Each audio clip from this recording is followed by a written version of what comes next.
Forest બીટગાર્ડની ભરતીનો મામલો વધુ ઉગ્ર બની રહ્યો છે। એક અઠવાડિયાથી વિરોધ પ્રદર્શન કરી રહેલા ફોરેસ્ટના ઉમેદવારોની અટકાયત કરવામાં આવી। 300 જેટલા ઉમેદવારોની અટકાયતને લઈને ભારે રોષ જોવા મળી રહ્યો છે। સોમવારે સેક્ટર 11ના રામકથા મેદાનમાં રાજ્યભરમાંથી મોટી સંખ્યામાં ઉમેદવારો પહોંચ્યા હતા, જ્યાં મેદાનમાં જ બેસીને ઉમેદવારોએ રાત વિતાવી હતી, જેમની વહેલી સવારે અટકાયત કરવામાં આવી। જ્યારે બાકી રહેલા ઉમેદવારો વિસ્ટા ગાર્ડનમાં એકત્ર થયા હતા, ત્યાંથી પણ તેમની અટકાયત કરી લેવાઈ। એક સપ્તાહથી રજૂઆતો છતાં કોઈ સાંભળતું ન હોવાનો ઉમેદવારનો આક્ષેપ છે। જોકે ફોરેસ્ટ બીટગાર્ડ ઉમેદવારનું આંદોલન યથાવત છે। ઉમેદવારો મોટી સંખ્યામાં વિધાનસભા સામે સેન્ટ્રલ વિસ્ટા ગાર્ડન પહોંચ્યા છે, જેને લઈને ગાર્ડન પોલીસ છાવણીમાં ફેરવાઈ ગયું છે।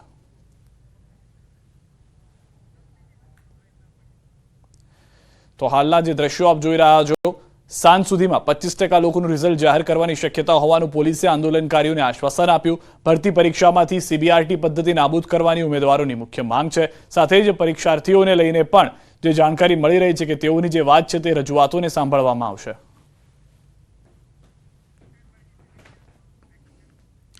સરકાર વિકસિત ભારત, વિકસિત ગુજરાતની વાતો કરે છે, પરંતુ રાજ્યના ઘણા ગામ છે જે પ્રાથમિક સુવિધાઓથી પણ વંચિત છે। વડોદરા પાલિકાની હદમાં આવેલા વેમાલી ગામમાં પ્રાથમિક સુવિધાનો અભાવ છે। ગામ લોકો મુશ્કેલીનો સામનો કરી રહ્યા છે। ગામના રસ્તા બિસ્માર હાલતમાં છે। સ્મશાને જવાના રસ્તાના પણ હાલ બેહાલ થયેલા દ્રશ્યોમાં જોઈ રહ્યા છો। જીવતા જીવત તો ઠીક, મૃત્યુ બાદ પણ શાંતિ નથી મળતી।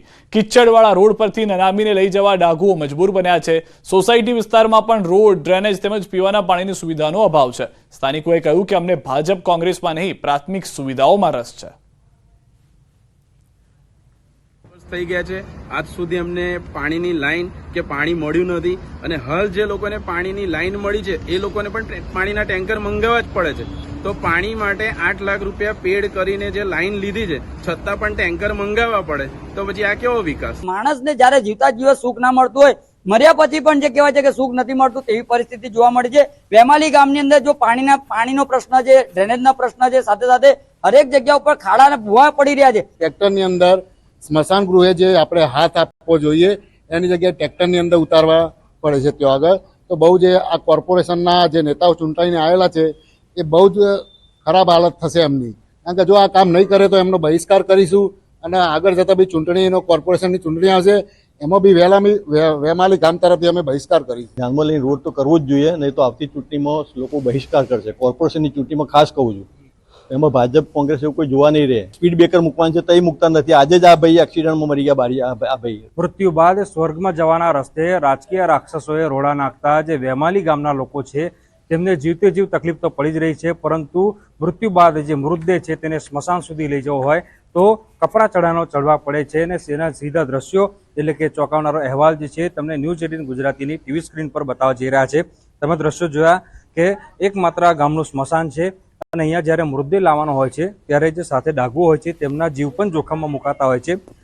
અહીંયા પાલિકા દ્વારા લાખો રૂપિયા ખર્ચીને રોડ બનાવવામાં આવ્યો, પરંતુ એ રોડ જે છે એ ભ્રષ્ટાચારમાં ગરકાવ થઈ ગયો, જેના કારણે આ મૃતદેહ જે છે લોકો અહીંયા લઈને આવી રહ્યા છે, પરંતુ જે કાદવ કિચડ છે તેમાંથી મૃતદેહ લઈને આવવાની ફરજ જે છે તે પડી રહી છે। મેં દ્રશ્યો તમને બતાવ્યા, વિચલિત કરી શકે છે એવા દ્રશ્યો છે, કારણ કે સ્મશાનમાં જવાનો એકમાત્ર રસ્તો અને એની પણ દયનીય સ્થિતિ। અને દ્રશ્યોમાં તમે જોયું કે કિચડમાંથી ડાઘુઓ જે છે તે અંતિમ યાત્રા જે છે તે લઈને નીકળ્યા છે।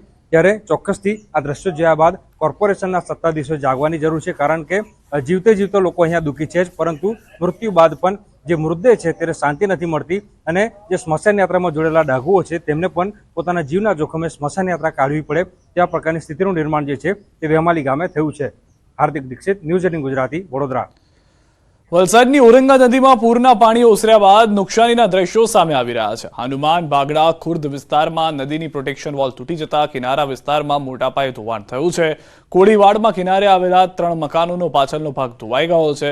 ઘરમાં જમીન પણ બેસી ગઈ છે, જ્યારે દિવાલોમાં પણ તિરાડો પડી ગઈ છે અને મોટા પાયે નુકસાન થયું છે। તંત્રને જાણ થતાં અધિકારીઓની ટીમ સ્થળ પર પહોંચી અને સ્થળ નિરીક્ષણ કર્યું। કિનારા વિસ્તારમાં લોકોના મકાનો પર ખતરો ઉભો થયો છે। સ્થાનિકોનો આક્ષેપ છે કે કિનારા પર જમીન ધોવાણ અટકાવવા અનેક રજૂઆતો કરી છે, પણ કોઈ કાર્યવાહી નથી કરાઈ રહી, જેના કારણે આજે તેમને બેઘર થવાનો વારો આવ્યો છે।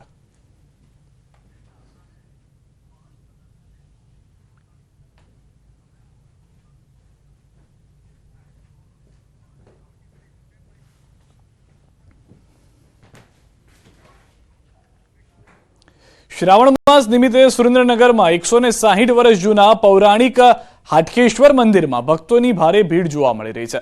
આમ તો સુરેન્દ્રનગરમાં અનેક શિવ મંદિર આવેલા છે, પરંતુ હાટકેશ્વર મંદિરનું અનેરું મહાત્મ્ય છે.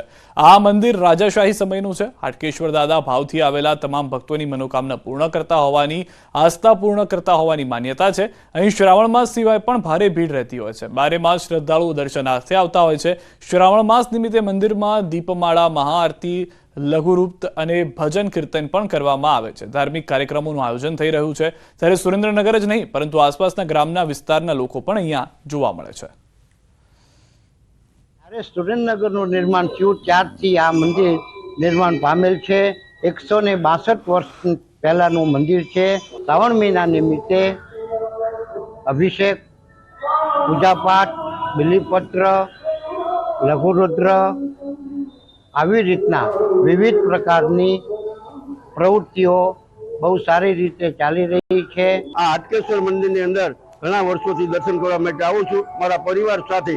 માટે આ હાટકેશ્વર મહાદેવ ઘણું જૂનું જાણીતું મંદિર છે અને શિવ ભક્તો અહીંયા દર્શન કરવા માટે બહુ આવે છે. શ્રાવણ માસમાં વધારે પડતા અને અહીં 2 વખત ઉત્સવ થાય છે અને પ્રસાદી આપવામાં આવે છે અને લાડવાની પ્રસાદી અને બધું આપવામાં આવે છે. અને હવે બુલેટિનના અંતમાં નજર કરીએ ટોપ 3 ખબરો પર. ઓલિમ્પિકમાં નીરજ ચોપરા ફાઇનલમાં, વિનેશ ફોગાટ સેમીફાઇનલમાં. મોરબીમાં વેપારી પરિવારનો સામૂહિક આપઘાત. ગુજરાતમાં સિઝનનો કુલ 68.19% વરસાદ નોંધાયો.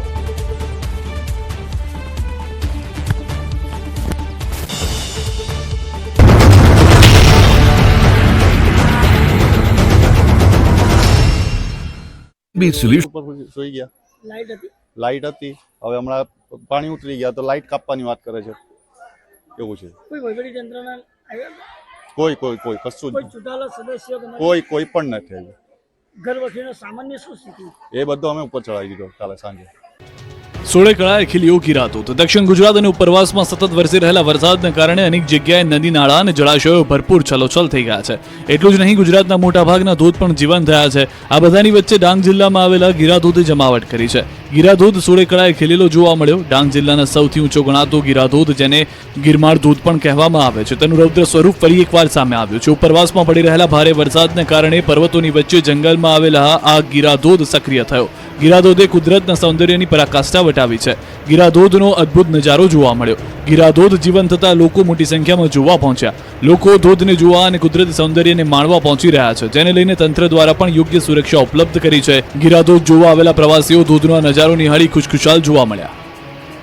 આ બંને જ નદીઓએ વલસાડ અને નવસારીમાં તબાહી મચાવી છે. નવસારી અને વલસાડમાં પસાર થતી ઔરંગા અને અંબિકા નદીએ ખૂંખાર રૂપ ધારણ કર્યું. વલસાડ અને નવસારીમાં વરસાદ અને ત્યારબાદની જળબંબાકારની સ્થિતિના જે દ્રશ્યો સામે આવ્યા છે તે ભયાવહ છે.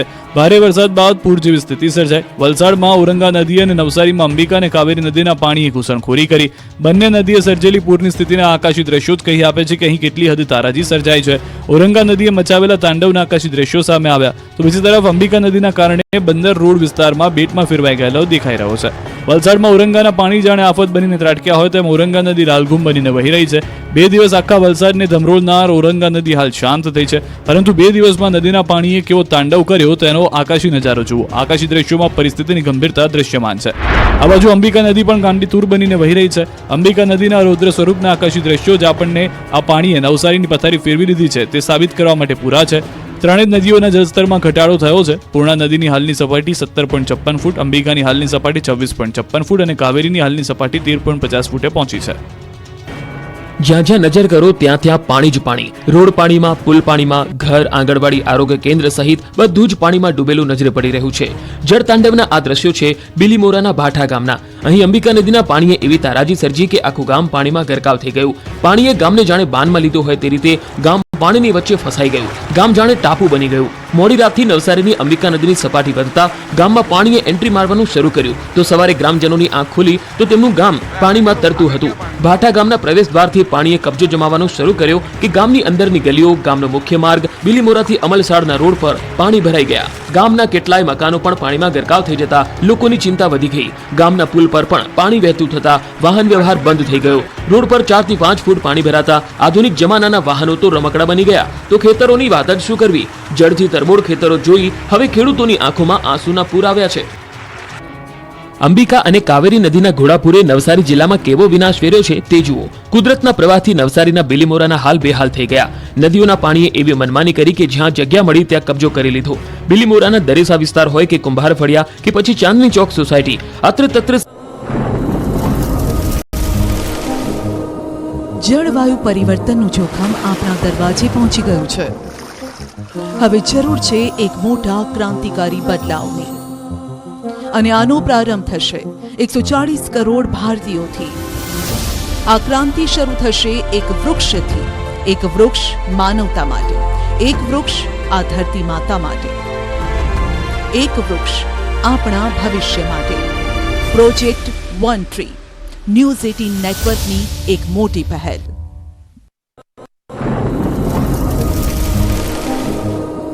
જળવાયુ પરિવર્તનનું જોખમ આપણા દરવાજે પહોંચી ગયું છે.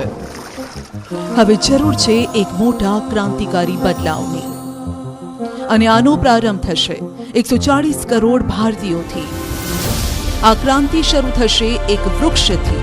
એક વૃક્ષ માનવતા માટે, એક વૃક્ષ આ ધરતી માતા માટે, એક વૃક્ષ આપણા ભવિષ્ય માટે. પ્રોજેક્ટ વન ટ્રી, ન્યૂઝ 18 નેટવર્કની એક મોટી પહેલ. આ જોવા મળે છે. રોડ પર 3 થી 4 ફૂટ પાણી ભરાતા જળબંબાકારની સ્થિતિનું નિર્માણ થયું. રોડ પણ પાણીમાં ગાયબ થઈ ગયો. લોકોના ઘરમાં પાણીએ એન્ટ્રી મારતા લોકોએ આખી રાત પાણી વચ્ચે વિતાવી. ક્યાંક પાણી જીવ ન લઈ લે તેવા ડરથી લોકોના જીવ તાળવે ચોંટી ગયા. ઘરોમાં પૂરના પાણીની સાથે સાપ, જનાવરો આવવાની દહેશત ફેલાઈ. લોકોની ઘરવખરી માલ સામાન પાણીમાં પલળ્યા. કેટલાક લોકોએ અગમચેતીના ભાગરૂપે ઉપર ચઢાવી દીધો. હવે બિલીમોરાથી અમલસાડ જતા રોડ પર ગામના આ દ્રશ્યો પણ જુઓ. અહીં પણ પાણીએ તારાજી સર્જતા લોકો બેહાલ થઈ ગયા. બધું જ પાણીમાં ડૂબી જતા લોકોને રડવાનો વારો આવ્યો. અંબિકા નદીના કાંઠે આવેલા ધોલ ગામમાં તો આફત જ આફત નજરે પડી. ધોલ ગામ જવાના રસ્તા પર 7 ફૂટ પાણી ભરાઈ ગયા. કાંઠે આવેલી આંબાની વાડીઓમાં પાણી ઘૂસી ગયા. તો બિલીમોરાથી અમરસણ જવાના માર્ગ પર છાતી સુધી પાણી ભરાતા વાહનો તો રમકડા બની ગયા. અહીંના લોકો